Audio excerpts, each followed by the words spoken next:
Good morning, and thank you for joining the Florida Department of Economic Opportunity. Today, we are getting ready to talk about the July 2020 economic indicators for the state of Florida. I would like to go through a couple of housekeeping items. I'd like everyone to please turn off your camera so that when our recording is complete, it will just be of our presentation and our staff. And a reminder to please stay muted throughout the presentation. Any questions that you have at the end of the presentation can be sent through the Teams chat, and I will be moderating those as Adrian Johnston, our chief economist, answers those questions. Again, today's presentation is based on the July 2020 economic indicators for the state of Florida. Any specific reemployment assistance questions should be sent to media@deo.myflorida.com. Again, final housekeeping, please turn off your video so that our video recording is clean, and also please turn off the mute buttons.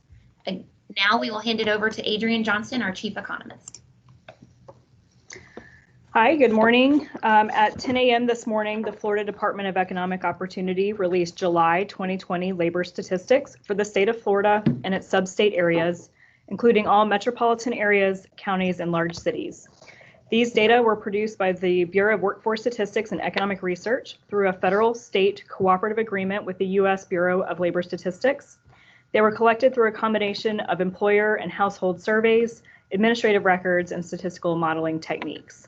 So this morning, I'm going to walk you through the details of our data release, and I'm going to start with the household survey. So just bear with me one moment. I'm going to share my screen so you can see my presentation.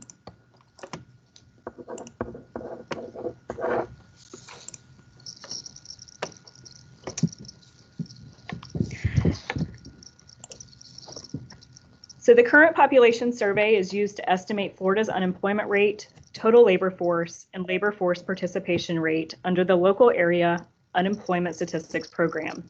Since these statistics are based on a survey of households, they capture information about individuals, not jobs, and they are calculated by place of residence, not place of work. Florida's seasonally unemployment rate in July 2020 was 11.3%. This represented 1,125,100 jobless individuals out of a labor force of 9,975,000. Florida's July 2020 unemployment rate was up 1 percentage point from the revised June 2020 rate and up 8.2 percentage points from the July 2019 rate.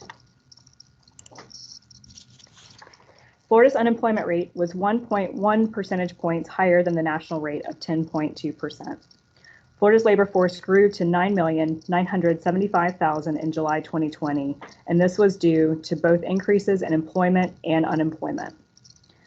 In July 2020, Osceola County had the highest unemployment rate, 20.2%, followed by Orange County at 16.1%, and Miami-Dade County at 14.2%. Lafayette and Wakulla counties had the state's lowest unemployment rate at 6.4% each, followed by Baker and Gilchrist counties at 6.6% each. Now I will discuss the updates from the establishment survey. Job creation data for Florida is derived from the Current Employment Statistics, or CES survey, conducted by the U.S. Bureau of Labor Statistics. The CES survey collects data from up to 20,000 Florida businesses and establishments each month to measure jobs by industry across the state. Since these statistics are based on a survey of employers, they measure counts of jobs, not individuals, and they capture characteristics of employers such as industry and place of work.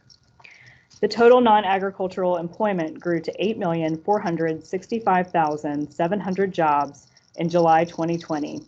This was up 77,900 jobs, or 0.9% from June 2020. This figure is down 497,700 jobs from a year ago, an over-the-year decline of 5.6%. Florida's private sector non-agricultural employment was 7,351,200 jobs in July 2020. This was up 74,100 jobs, or 1%, from June 2020. Total private jobs are down 490,200 jobs from July 2019. This is an over-the-year decline of 6.3%. 6 out of 10 major industry sectors in Florida gained jobs over the month in July. All industries lost jobs over the year. We'll focus on leisure and hospitality, which gained 37,000 jobs over the month, and this was driven by 33,200 jobs gained in arts, entertainment, and recreation. This was followed by professional and business services, which added 17,000 jobs over the month. Trade, transportation, and utilities added 13,700 jobs over the month, and education and health services added 11,100 jobs over the month. The industries that lost jobs over the month were construction, which lost 6,300 jobs, information, which lost 700 jobs, and just to clarify, this is not information technology, but it includes publishing, broadcasting, and telecommunications. Manufacturing and other services also lost 100 jobs each over the month.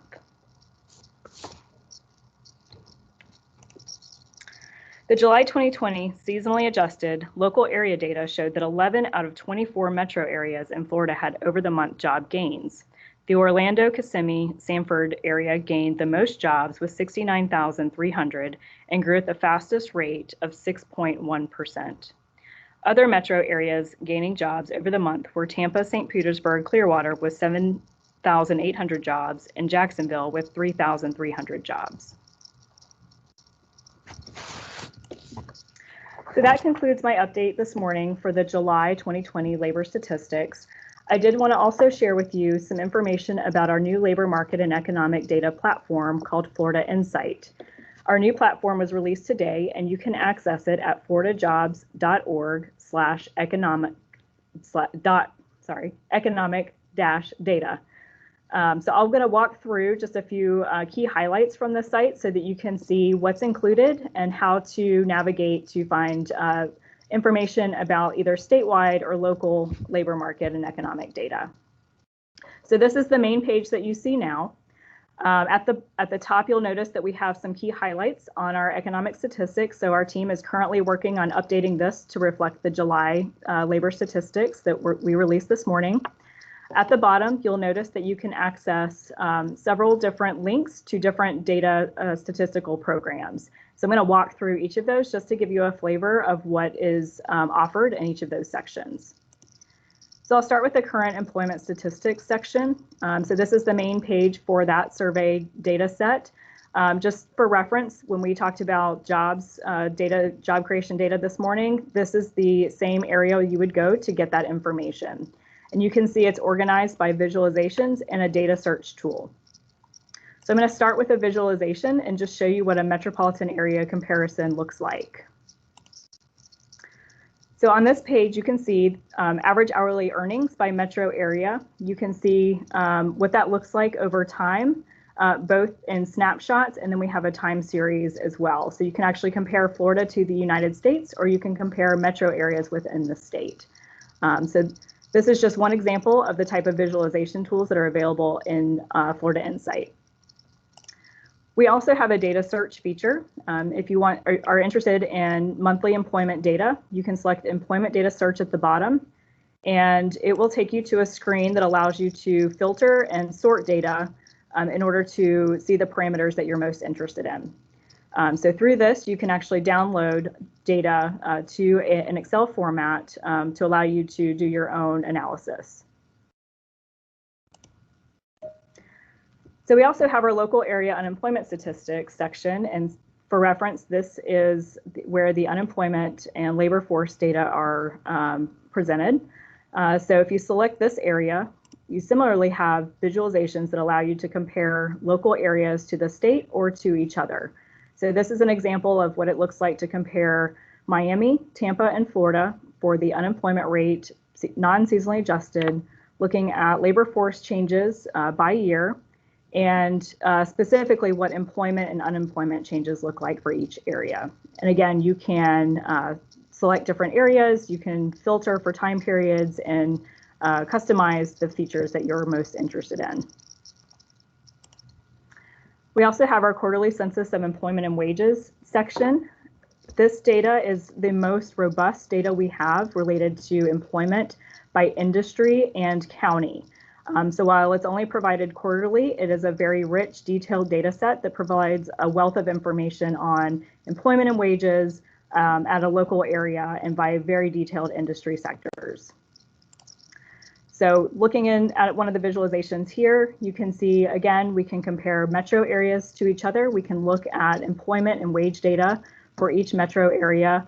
You can sort and distinguish which areas have the highest level of employment or the highest wages, and you can filter by particular industry. We also have some search features on the side that allow you to actually type in which industries you're interested in to find the appropriate industry code.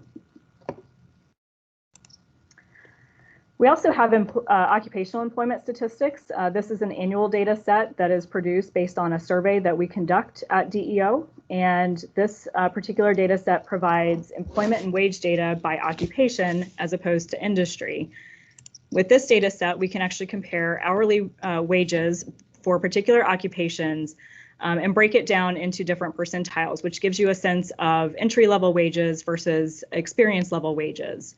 Again, we can compare by local area, and we can get into detailed occupational comparisons and analysis through this tool.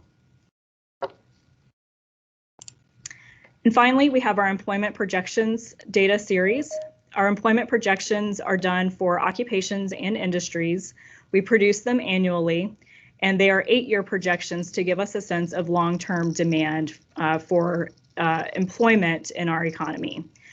The employment projections that we currently have on our site were produced for 2019, and therefore they do not currently include effects from employment changes this year.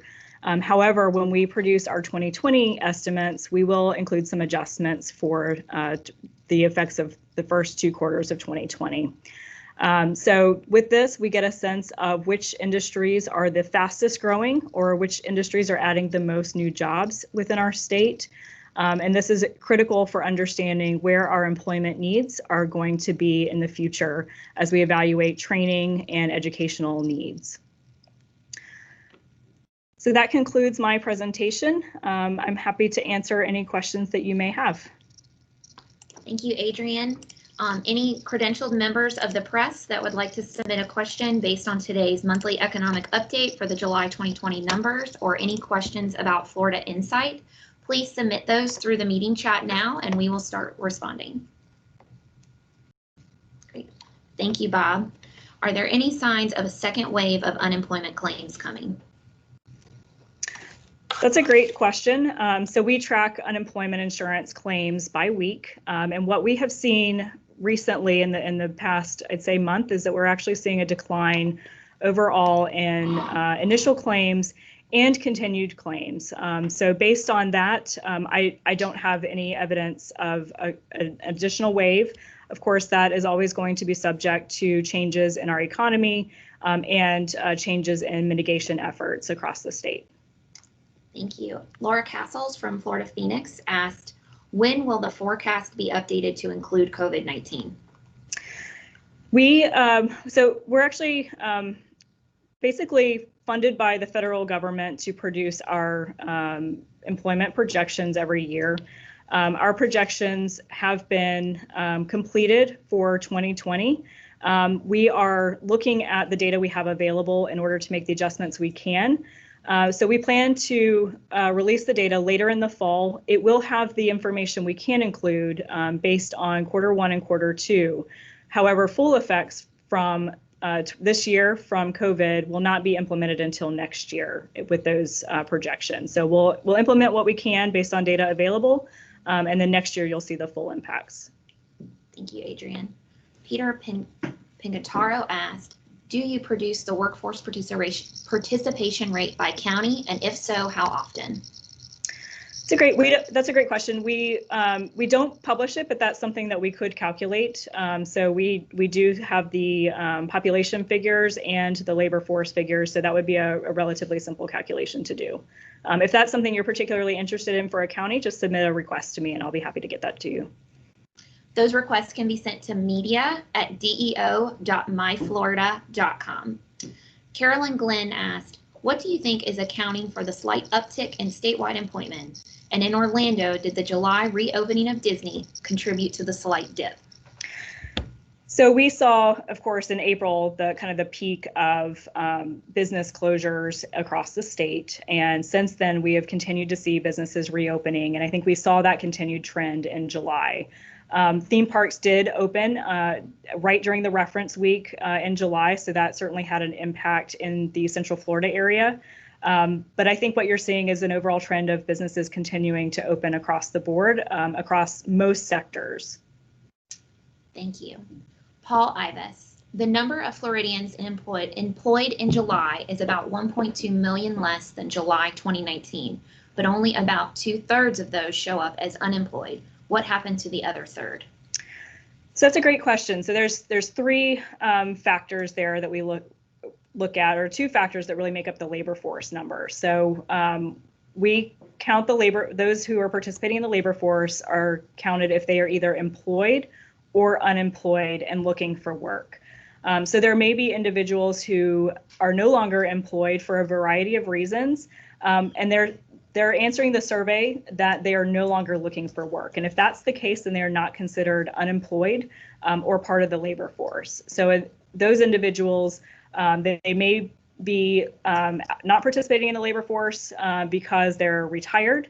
It could be because they're in school. It could be because of an illness or taking care of a loved one, or it could be that they they don't believe that they're going to find a job. So there are a lot of reasons that people may not be participating in the labor force.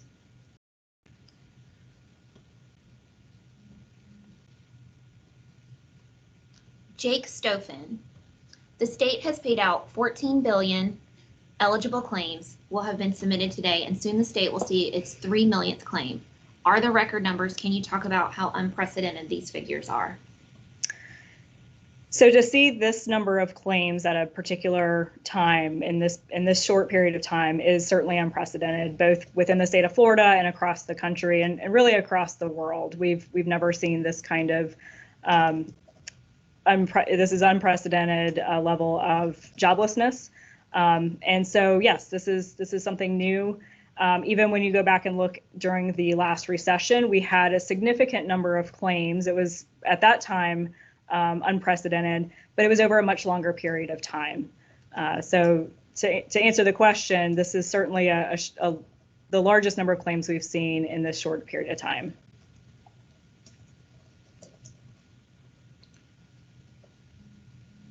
I'm going to do one last call for questions related to the July 2020 unemployment data or to Florida Insight.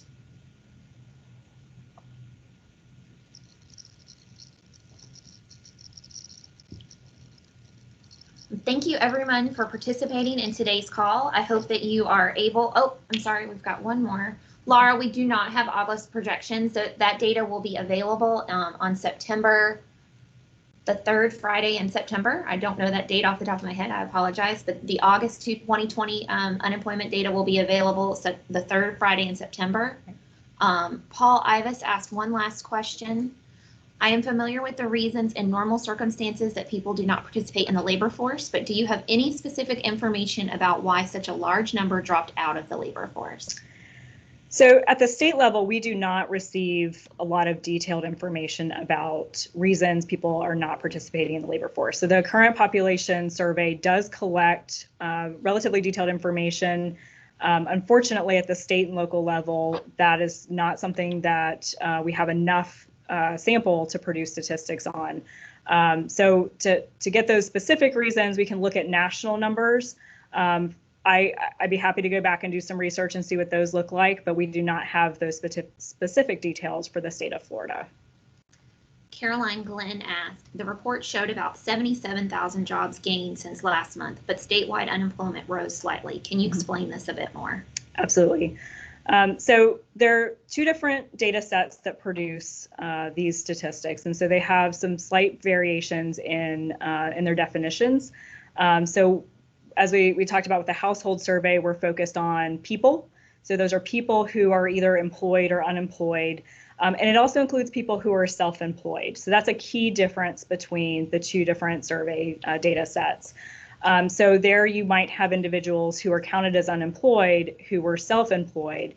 those are not going to be counted in the establishment survey.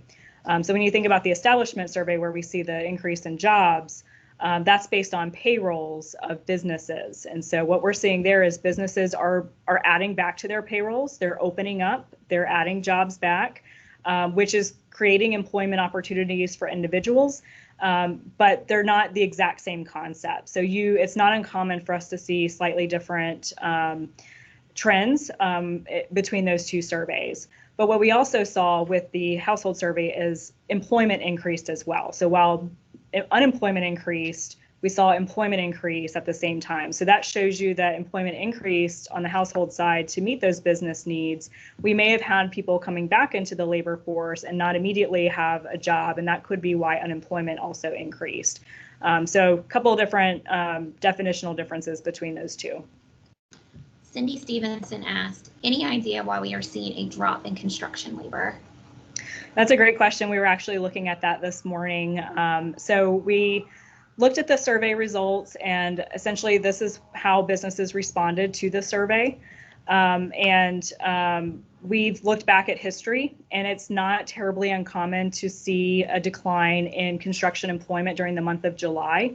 It is a little bit higher this month than what we've seen in the past, but at this time, it's a little bit too early to draw any major conclusions. 1 month decline, especially given everything that's going on, is just not quite enough to tell us exactly why. So we'll have to look at the trends in the next couple of months to see what that means. I'm going to do one last call for questions for Adrian to talk about the July 2020 economic indicators for the state of Florida, or any questions about our new website, Florida Insight. And for those of you who have asked or may not have seen the chat, we will make this presentation along with a recording of today's presentation available later this afternoon. We will send it out on top of the press release that went out this afternoon. July stats on Florida Insight will be later this afternoon. Great. Well, thank you guys so much. Any additional questions can be sent to media@deo.myflorida.com. Thank you and have a great day.